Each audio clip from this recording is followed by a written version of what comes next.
Greetings, Carl. Hello, Michael. How are you doing? I'm great. Things are good, right? Things are good. Well, been a rough couple of weeks. I don't know that good is necessarily what comes to mind for everyone offhand, but always looking forward, always seeing what the Yes. opportunities will be in the future, even when things are really, really tough right now. Yep. Uh, I wanted to talk about that theme though for the discussion today. As we've talked about in the past, kind of this burden of rational overconfidence that we have to carry for our clients, even when all this stuff is happening and the world gets really scary for a while. And, we do that to try to lead clients and bring them forward. But it takes its toll on us, right, as advisors. There was a study that had come out back in, I think it was like 2010 or 2011, looking at the advisor community in the aftermath of the financial crisis, and found that a significant portion of advisors were exhibiting PTSD-like symptoms. I don't want to minimize people who have been through full post-traumatic stress disorder. Like, it was not full-on PTSD, but similar symptoms being exhibited by huge portions of the advisor community over just what we go through when it sometimes feels like you're a punching bag or a venting point for every bit of stress and anxiety that clients have been going through over the past several weeks. And so I wanted to talk today about our wellness as advisors, our mental health, like how you keep yourself sane and healthy when there's that much negative energy from clients flowing at you, plus whatever stress you may or may not be going through for your business, depending on how much your business and yourself and your employees have been impacted by coronavirus. How do you handle your own mental health when times get dark like this for a while? Yeah. This is such an important conversation, and it's one I've been trying to have for the last, since 2008-9. Like, it's, to a large degree, it's why I moved to New Zealand. I was a broken human on the heels of 2008-9 and everything I went through with the business and my family and everything during that time, because I didn't know how to deal with this. And I think it's really, I sort of appointed myself a couple years ago. I appointed myself vice president of unspeakable things. And so I would start talking about this at conferences. And you can imagine how that went over, right? Like, conferences of spreadsheet and calculator folks would stare at me and I would be talking about we need to talk to somebody and if you need to cry and food and diet and all the things you could do. And at a conference where it was spreadsheets and calculators, 12-point font and 17 bullet points on a slide, right? And I would always get these sort of stoic looks until after. And then every single conference I've spoken at for as long as I can remember, somebody comes up to me afterwards and looks around to make sure nobody else is listening and says, man, I don't know if I can do it. I don't know if I can do it. And it shouldn't surprise us.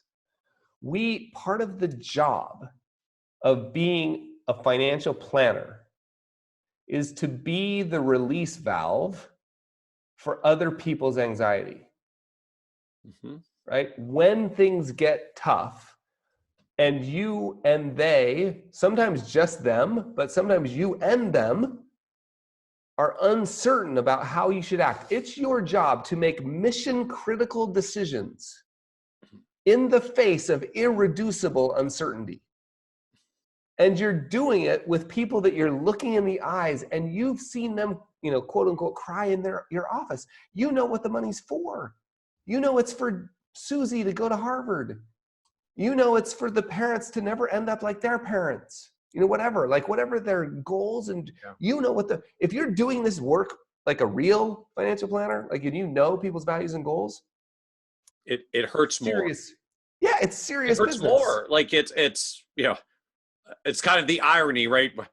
The clients we have a looser relationship with, it's numbers on a page. The clients that we, build deep plans and relationships with, these are friends. These are people we have relationships with that you're watching scared and in pain, or in some cases actually watching, their goals change and evaporate, because at some point things may be down enough it really is going to change their lives, right? Not everything always bounces back in a timely manner for everyone. That's why we have sequence return risk. Yep. We watch clients deal with this live in real time. Yep. Yep. And it takes its toll. So I think thing to do is, number one, let's start acknowledging this, right? Let's start being okay with the idea. Like, I can tell you story after story. I get these phone calls from the CEOs of big advice firms. I got one 2 months ago. This was before this thing got scary. From the CEO of one of the biggest advice firms in a specific country, a big country, who said, I had 7 phone calls this week late at night from my advisors saying, I don't know that I can deal with this. 3 of them I had to go pick up and take to get help. So all I'm saying is, step number one is, let's just, like, as vice president of Unspeakable Things, I'm granting permission for everybody to talk about this. So what do you do? Well, first thing we do, right, is we have to be able to talk about it. We just acknowledge this is part of the job. It's why being a real financial advisor is such a hard job, is because not only do you have to be a technical rock star, right, like a ninja, a nerd, you've also got to be able to give people empathetic hugs, and you personally have to be resilient enough to help people make really important decisions in the face of irreducible uncertainty. No matter what you do, you can't get rid of all the uncertainty that you've got to deal with. So I think step number one is just acknowledging it, right? And having a place. That's why I'm sort of really heartened by the work that's going on in the financial therapy sort of side of our business. The Kansas State work that came out around the PSD-like syndromes or symptoms, losing sleep, thinking about changing your investment process, and now we're having the benefit of other industries saying, hey, diet, sleep, time outside, and breath, movement and breath, 5 things. Like, those are the things I'd be focused on. That's what I'm doing right now. Like, we're talking about this in the middle of like coronavirus. I live in London. There's a few people here. There's a few people who have been to other countries. What can I do? Yeah, make sure I'm getting in the cold water, make sure I'm eating well, make sure I'm getting good sleep, right? Like, those are the only things I have to control. So I think acknowledge and then do some of the work. Goldman Sachs, how about this? Goldman Sachs, whatever you think of Goldman Sachs, has a resilience week. I got asked to speak at it one year. I don't know if they're still doing it. So we've got plenty of research around what makes a human resilient. And I think we need to just start paying attention to it. One last thing. The hardest part about all that research is exactly at the time that you should be doing the thing, right? Getting sleep. Let's just pick the easy one. Yeah. Turning your, we know, like, irrefutably. So if I'm really stressed and losing sleep, your recommendation is I should get sleep. Yeah. Thanks. That's the hardest. That's the thing that stinks so bad about this, is exactly at the time. So we know without a doubt, without any, like, the research is clear, staring at your phone for an hour before you go to sleep will result in suboptimal sleep. We know that. It's not like there's no debate anymore about that. So turning your phone off for an hour and finding a way to downregulate before you get in bed would be one of the most important things you could do. Probably always, but especially. So when you feel like not doing it, the other day, I went up to go swimming. I'm pointing as if people will know. I went up to go swimming I swim in really cold water for this purpose, this exact purpose. It helps downregulate. There's a whole bunch of research around it. And I went up to do it.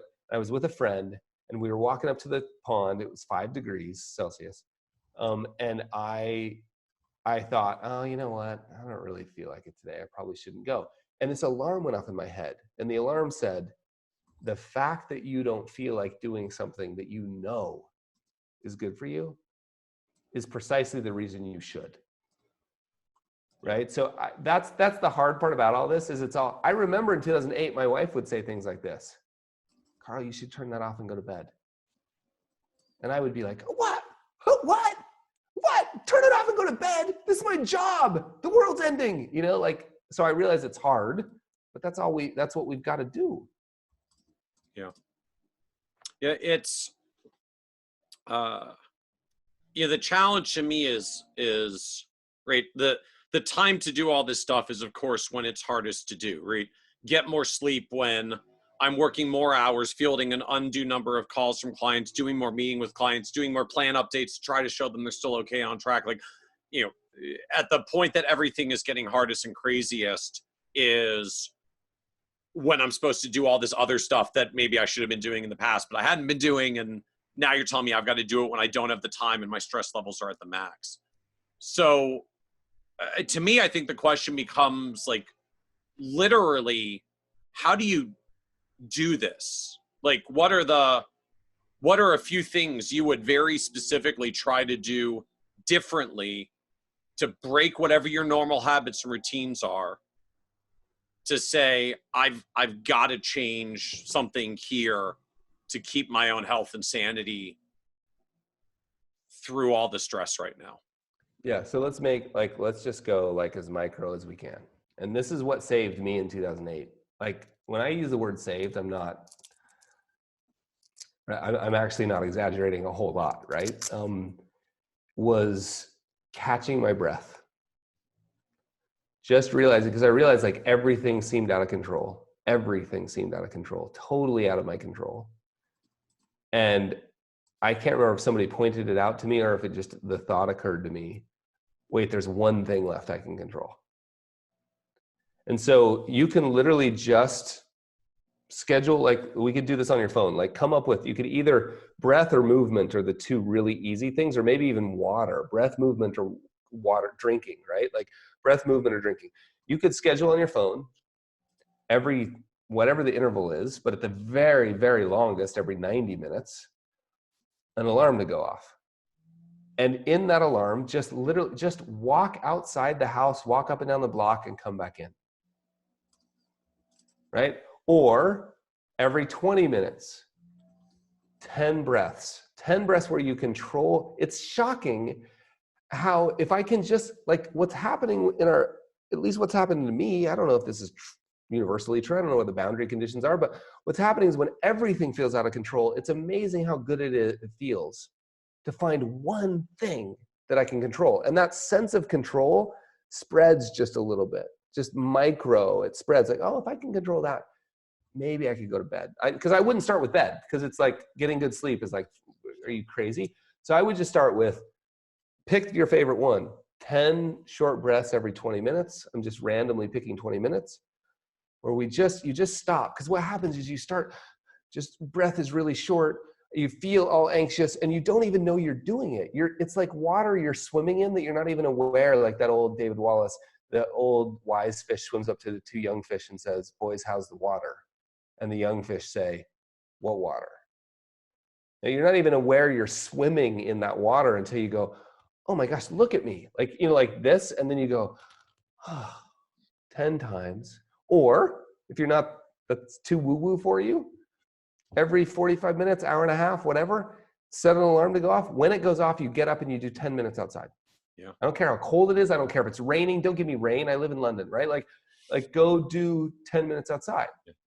Well, and I would even take that one step a little bit further. Most of us right now, we're living off our calendars as, client meetings fill up as we're trying to work with people. Put it on your calendar. Yeah. Like just put it on your calendar at, whatever you want. 10 o'clock, 1 o'clock, and 4 o'clock. Love it. 10-minute walk outside. Just as you said, like throw on the jacket, get some fresh air. Do not bring your phone. It's okay. You'll be back in 10 minutes anyways. Oh, beautiful. Yeah. Put it on your calendar, 3 10-minute breaks. You're going to go outside, not with your phone, and just walk and take deep breaths and do it every day for the next 2 weeks. Yep. You can schedule the rest of the meetings around it. Like at some point you gotta You got to eat and take bio breaks and grab a glass of water anyways. Like, you can fit in a few 10-minute breathers even in the midst of a schedule, but if you don't schedule it, Yep. you're going to come out of your 9:50 meeting.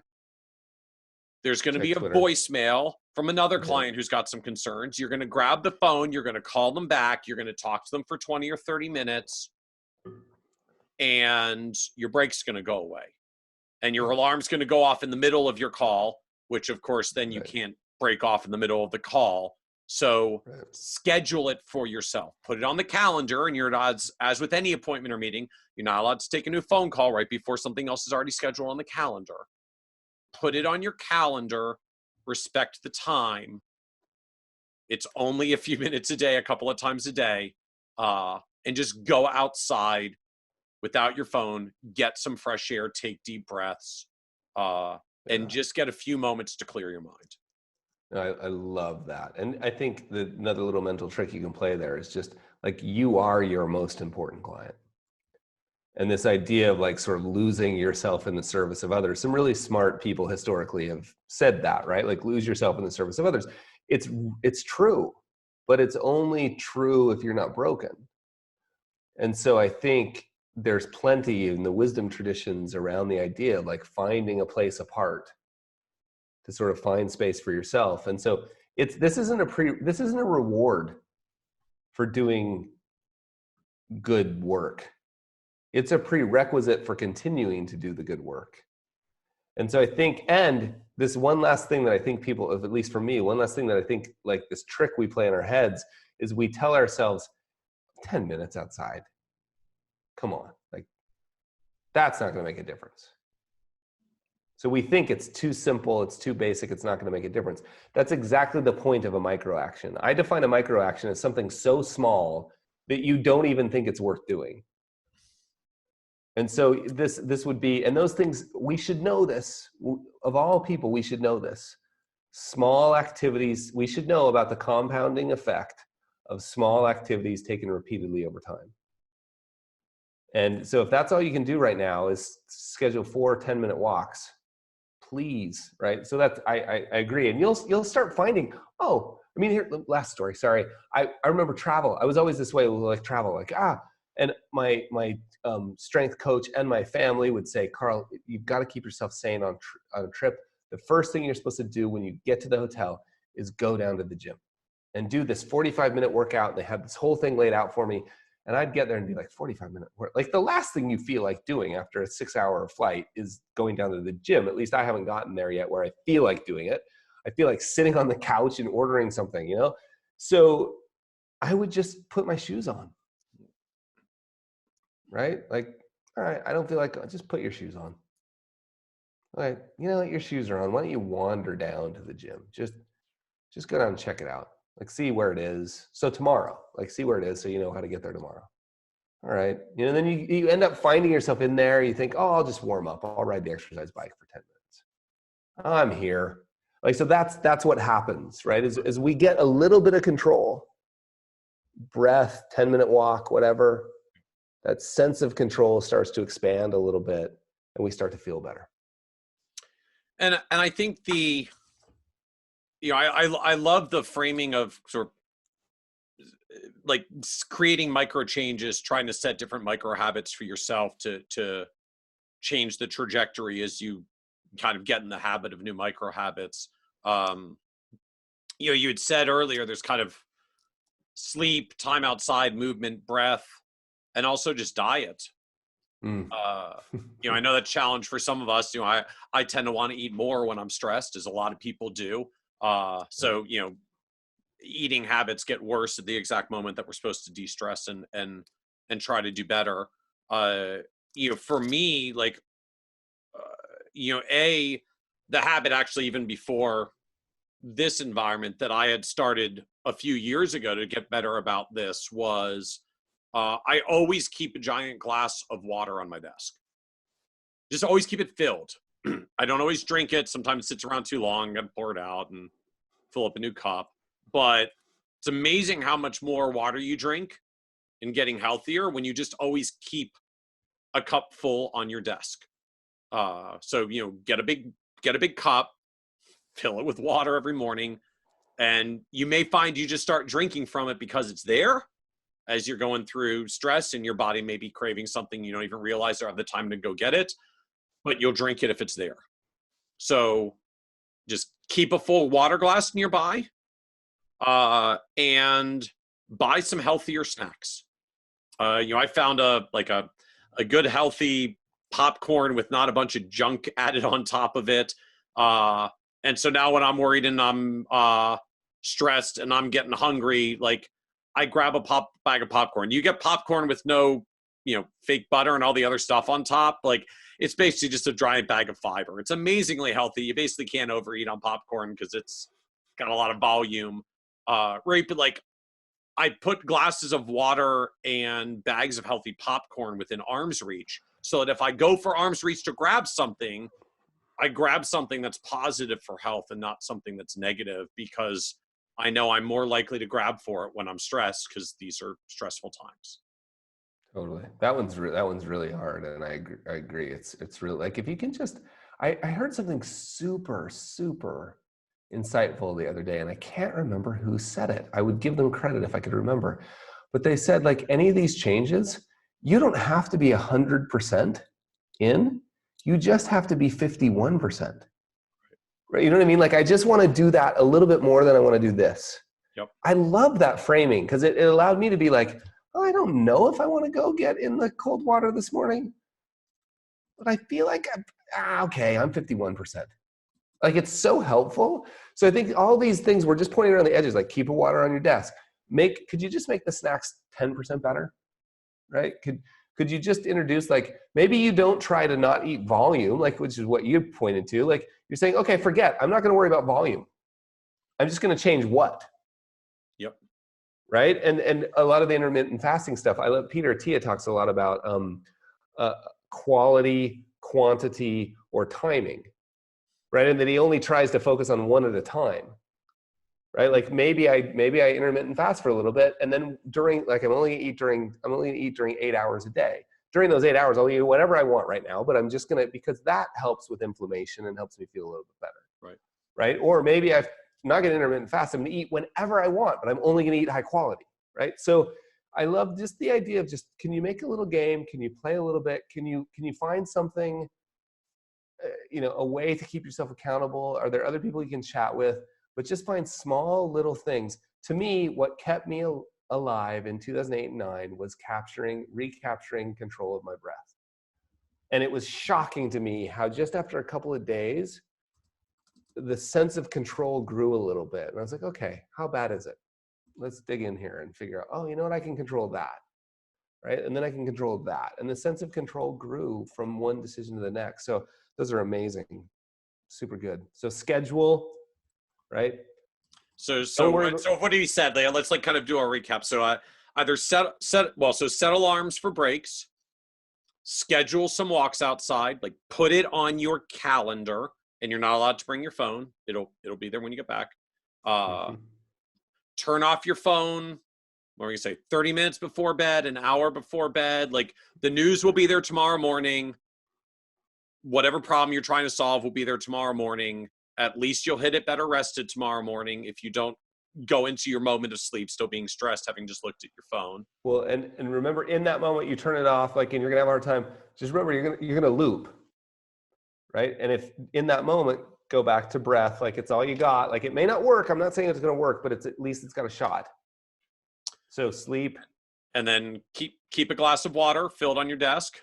Totally. Upgrade your snacks just at least a little bit. Upgrade your snacks. So mine is Quinn's Popcorn. If anybody wants to look it up, you can find it on Google. I have no affiliate offer. Maybe I should get one, but just oh, no, tell them. When you contact them, tell them Carl and Kitces, and you'll get 10% off. Sure. See what happens.